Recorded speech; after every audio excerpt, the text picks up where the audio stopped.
Queremos sumar de forma exclusiva a Juan Guaidó, recordemos, expresidente encargado de Venezuela en su momento. Juan Guaidó, estamos contigo, gracias por estar acá en Mega Noticias Ahora PM. Me encuentro también junto a Alberto Rojas, analista internacional, que también te va a poder hacer preguntas, así que la idea es que podamos compartir los tres finalmente todo lo que ha sucedido en estas últimas horas en tu país. Primero, tu primera impresión de lo que sucedió esa madrugada del 3 de enero, un día histórico. Cuéntanos. Mira, obviamente como a muchos millones de venezolanos, una aproximación a la justicia. Tantos años de negada, tantas víctimas en Venezuela de violación de derechos humanos, de persecución, exilio forzado, 8 millones, y ustedes lo han visto en carne propia en Chile en este momento, así que la justicia en sí misma es reparadora para las víctimas, para las sociedades que están buscados y tan necesitados en nuestro país con profundas heridas, como lo decía hace unos segundos, producto precisamente de esa persecución que emprendió quien vemos hoy en imágenes enfrentando a la justicia por narcotráfico, terrorismo, pero también que se convirtió en un brutal dictador, que lo señala la Corte Penal Internacional, que lo señalan todos los informes de derechos humanos de la ONU, por cierto, cuando Michelle Bachelet fue directora, fue comisionada de derechos humanos hasta la fecha, la OEA también. Así que para nosotros una oportunidad de que se haga justicia y que inicie un proceso de transición a la democracia en Venezuela.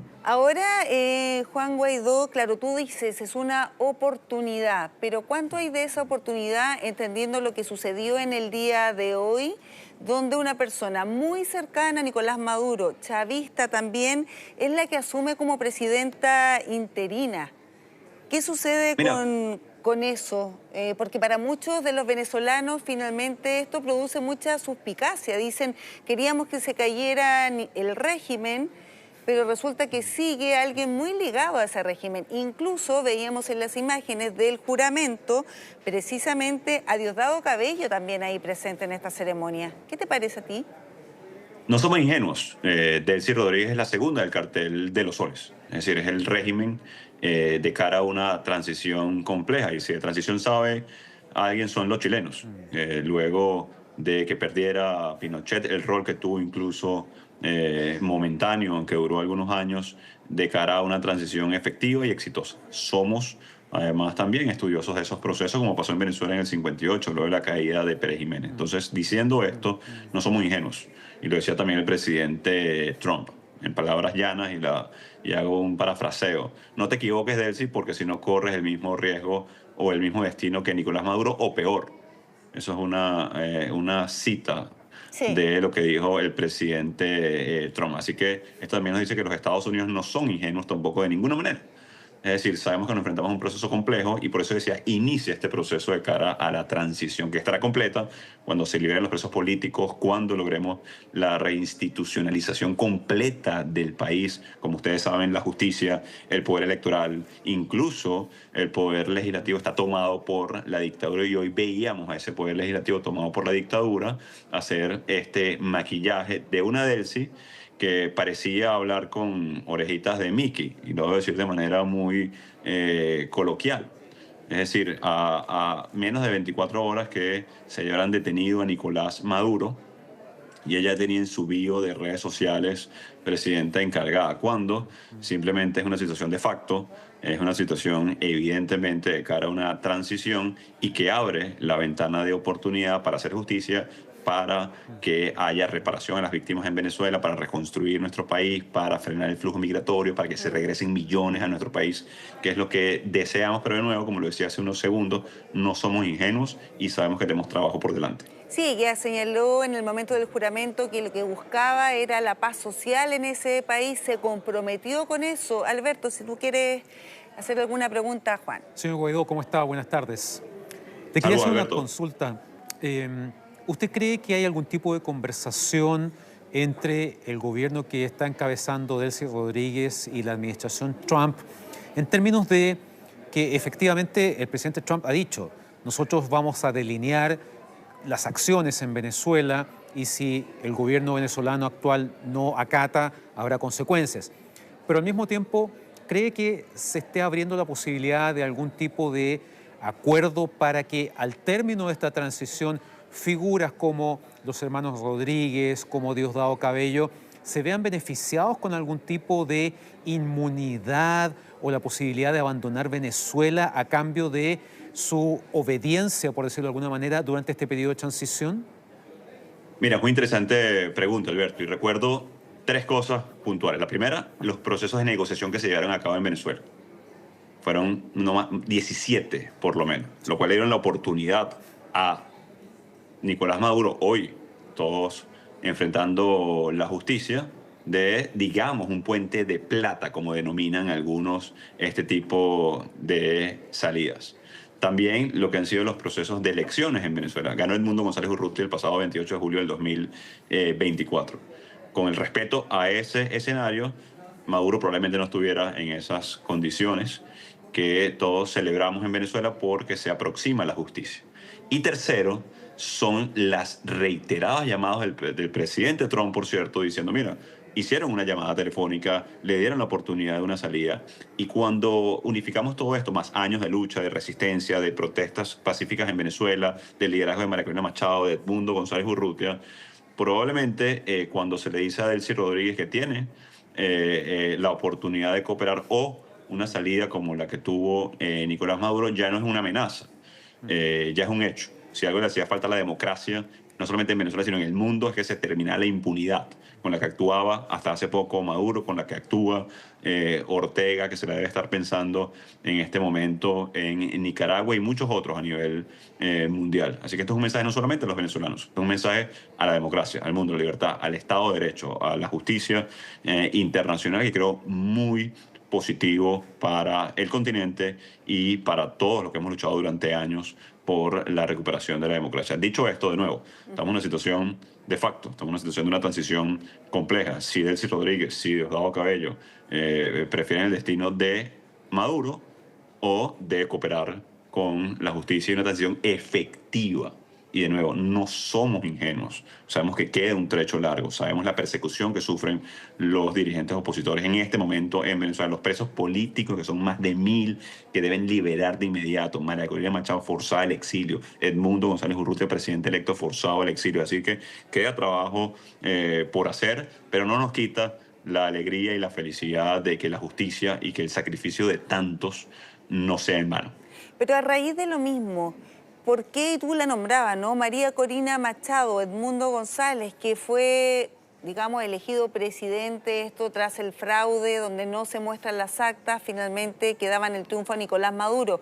¿Por qué no ellos encabezaron una transición y sí Delcy Rodríguez, que es una de las manos derechas del chavismo y también de Nicolás Maduro? Y lo otro, ¿qué te parece el rol que han jugado las instituciones, los organismos internacionales?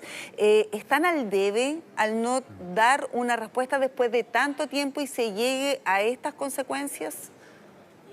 Sí, muy importante pregunta también. Y voy a hacer dos referencias. Una chilena, es decir, ¿por qué Pinochet ministro de Defensa durante tantos años? ¿No? Es decir, garantizar estabilidad, gobernabilidad, una transición lo menos, digamos, desordenada posible. Y si algo ha demostrado la alternativa democrática en Venezuela, ganando elecciones, protestando pacíficamente, procesos de negociación de buena fe para lograr una transición ordenada, es que nuestra vocación es pacífica, es de logro y de atender a los venezolanos. Eso es lo primero. Y lo segundo, lo que decía el secretario de Estado Marco Rubio el día de ayer. Lamentablemente, la mayoría de los dirigentes de oposición están en el exilio, no porque queremos, evidentemente, sino porque fuimos forzados a eso. Y va a tomar algunos días, algunas horas, algunas semanas, para algunos poder regresar y poder ejercer efectivamente de cara a una transición. ¿Es lo que queremos? Evidentemente no. Quisiéramos que fuera hoy Edmundo González Urrutia, por supuesto, sin duda alguna. Las transiciones son complejas, de nuevo, si alguien sabe esto, son nuestros hermanos en Chile. Lo que toma tiempo reinstitucionalizar, lo que toma tiempo que se haga justicia, reparación, justicia transicional. Así que tenemos, pero estamos muy conscientes de esto, de nuevo. No es que sea de un día a otro y tampoco ha pasado un día, han pasado años de lucha, Claro. de sacrificio, de esfuerzo. Pero de nuevo, la buena noticia es que se aproxima la democracia en Venezuela, que estamos por ver un proceso de transición que de nuevo tiene que contar con las fuerzas democráticas, que tiene que contar con la reinstitucionalización, que tiene que contar con el respaldo y el respeto a la elección del 28 de julio, entre muchas otras cosas en el cortísimo plazo. Así es. Quedó pendiente la respuesta sobre los organismos internacionales. Gracias por recordarlo. Mira, sí, para recordar eso, porque después no Alberto fue te que va no a quise hacer otra responderla. consulta.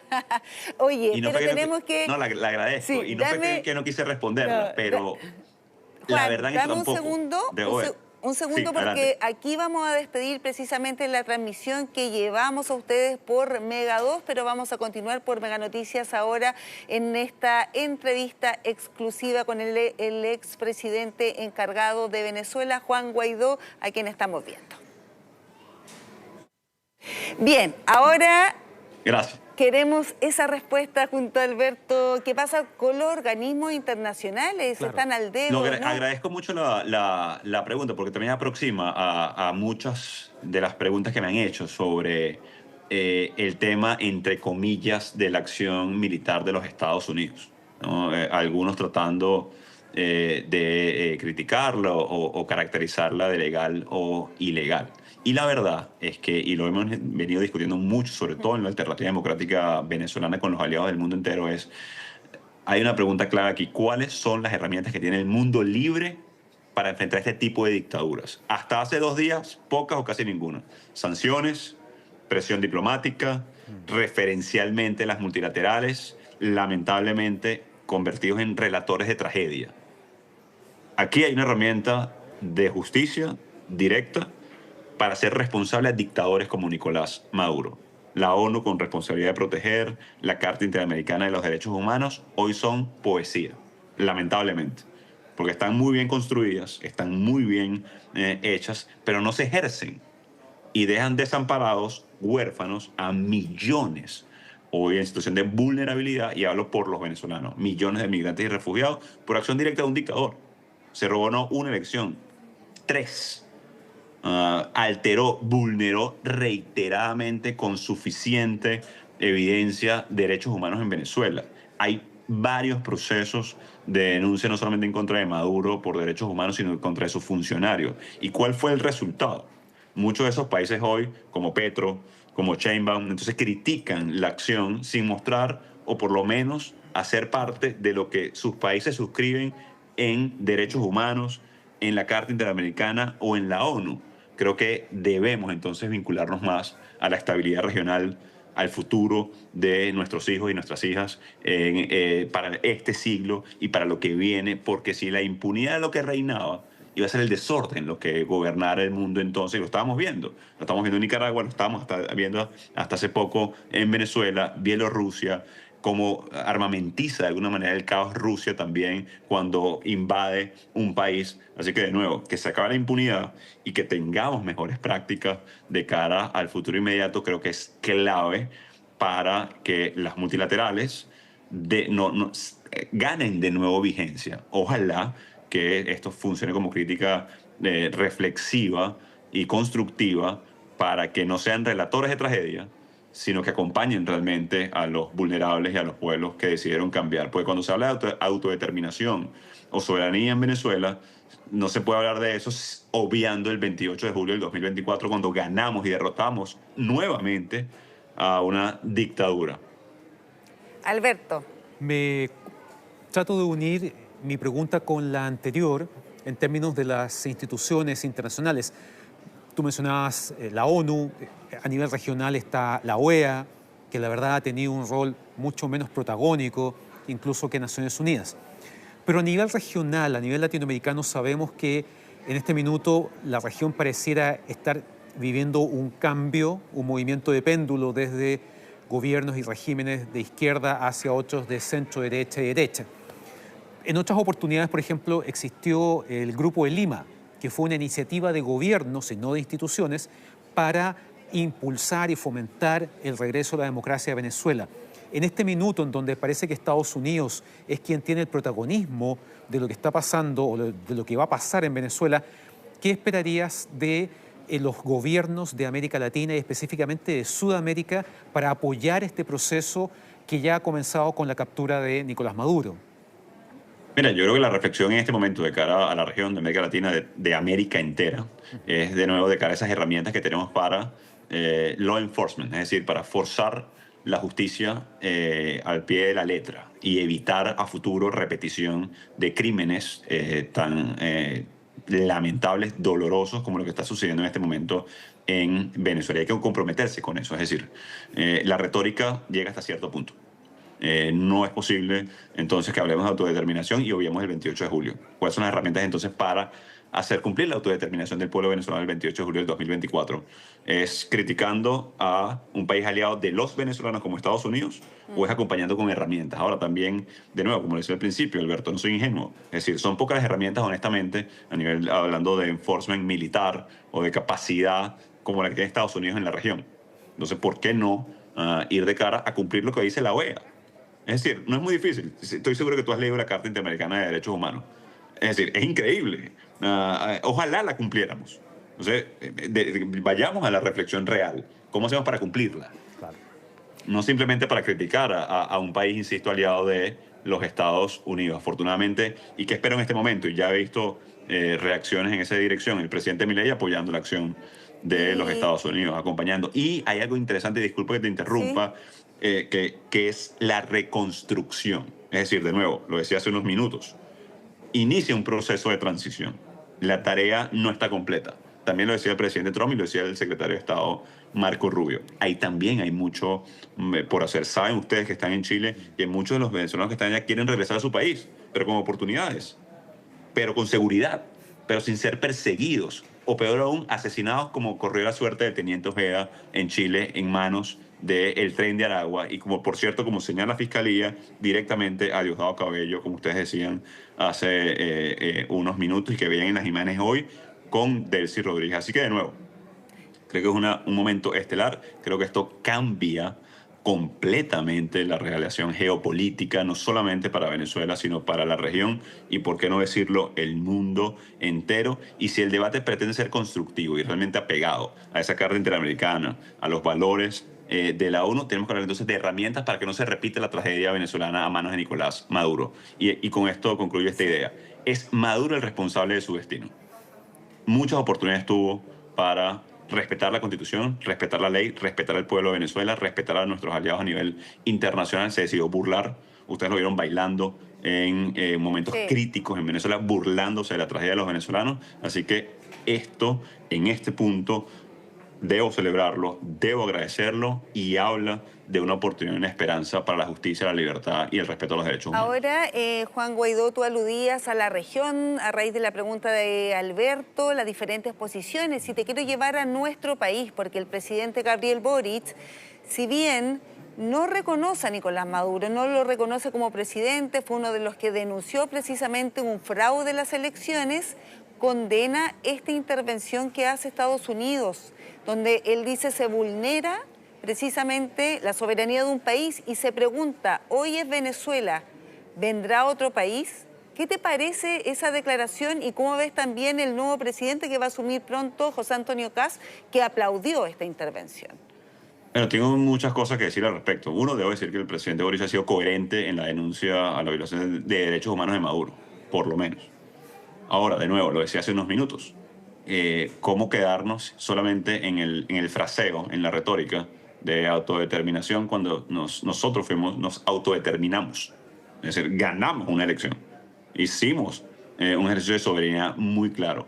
Lo que pasa es que el debate no puede ir al simplismo de que si usted es afín ideológicamente o no a una herramienta o a una acción o a un país. Yo creo que tiene que trascender ese debate. O sea, no puede haber una afinidad automática e ideológica con una herramienta o no. Porque ¿cuál es la alternativa? Dejar sometido al pueblo venezolano durante más años. Permitir que el narcotráfico y el terrorismo se apoderara de Venezuela. Y yo entiendo la preocupación del presidente Boric. Pero si usted no es narcotraficante, si usted no es terrorista, si usted no tiene ningún tipo de violación de derechos humanos claramente caracterizadas, catalogadas y denunciadas, e imputadas incluso por la Corte Penal Internacional, estoy seguro que ningún país o ningún presidente tiene por qué preocuparse. Es decir, esto es una mala noticia para los dictadores, para los terroristas, para los amantes de violación de derechos humanos. Si usted no lo es, no tiene por qué ser una preocupación. Y de nuevo, el reto, de manera positiva, que tenemos, no solamente los presidentes en ejercicio, sino los futuros políticos y líderes de las naciones, es precisamente qué herramientas tenemos, y ahí están, no le tenemos que tener miedo. Ahí está la Carta Interamericana, insisto, léanla, leámosla. Invito al presidente Boric, que seguramente también la leyó. Ahí está la responsabilidad de proteger, debate que introdujo Kofi Annan hace más de 2 décadas en la ONU, y evidentemente quedó como letra muerta. Ahí está la oportunidad de las herramientas. ¿Por qué tenerles miedo? ¿Por qué tener miedo a un dictador? Es decir, ahí está la oportunidad, y por supuesto celebro la posición del presidente electo Kast, que está por asumir mandato de cara al apoyo a la democracia, al Estado de Derecho, a los venezolanos y a una oportunidad de solución inmediata. Juan Guaidó, vamos finalizando esta entrevista, pero por último, 2 preguntas. ¿Qué esperas de esta audiencia del 17 de marzo, donde va a enfrentarse nuevamente, hoy día se le leyeron los cargos, pero Nicolás Maduro va a enfrentar a la justicia, donde hoy lo que él ha señalado es que sigue siendo presidente de Venezuela y que es inocente? Y 2, ¿vas a volver a tu país? ¿Vas a volver a Venezuela? Bueno, el pensar en el regreso me dio una sonrisa en la cara de inmediato, como estoy seguro a millones de venezolanos. A mis 2 hijas, una de 8 y una de 4 años, que salieron caminando por la frontera como millones. Pensar en la justicia, en el respeto a los derechos humanos genera mucha ilusión, a reconstruir un país, a no tener más nunca miedo. Pero como decía al principio, hay trabajo por delante, y es lo que queremos casi de inmediato. Con respecto a la justicia, al juicio que se le lleva al dictador, al usurpador, a quien dio un golpe de Estado el 28 de julio del 2024, pero también cerró una elección en el 2018. Mira, es retórica, es decir, entiendo que él mantiene una pose cuando ve las cámaras, pero ahí lo ven muy nervioso, muy asustado, porque sabe que es culpable de no solamente esos crímenes y muchos otros. Es decir, el Pollo Carvajal, por ejemplo, un general que está preso por narcotráfico en los Estados Unidos, otro que fue director de inteligencia, todas las pruebas que tiene la justicia americana. Maduro va a pasar mucho tiempo tras las rejas, y al igual que Siria y muchos de sus cómplices. Perfecto, muchas gracias Juan Guaidó. Estábamos hablando ahí en exclusiva con el expresidente encargado de Venezuela. Gracias por estas palabras, por este contacto con Mega Noticias Ahora PM. Que esté muy bien. Gracias a ustedes. Salud, y saludos a todos los venezolanos en Chile. Dios los bendiga. Nos vemos pronto en Venezuela. Eso, nos vemos, chao.